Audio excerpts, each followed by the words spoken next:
पालाई म्हणली देवा तुझं लग्न जर इथं पाली गावात जर झालं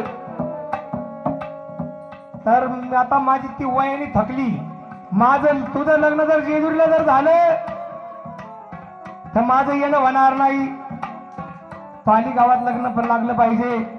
आणि पालाई म्हणली देवा असा चमत्कार घडला पाहिजे या पाली गावाला, तुला सगळ्या भक्तांनी मानलं पाहिजे. काहींचा विश्वास बसत नाही म्हणून तू एक दिवस दर्शन दे. पालाई म्हणली देव म्हणले पालाईला तुला एक दिवस दर्शन देईन.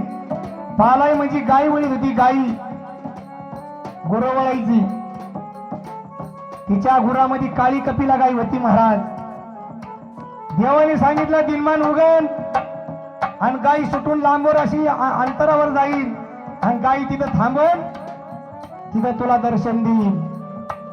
वांज गाई होती, वांज अशी गाय दूरवर गेली, गाईला दुधाच्या धारा चालू झाल्या आवा आणि स्वयंभू आत्मलिंगावर आलं आणि खंडेरायाला तिथं दर्शन दिलं त्या पाली गावाला.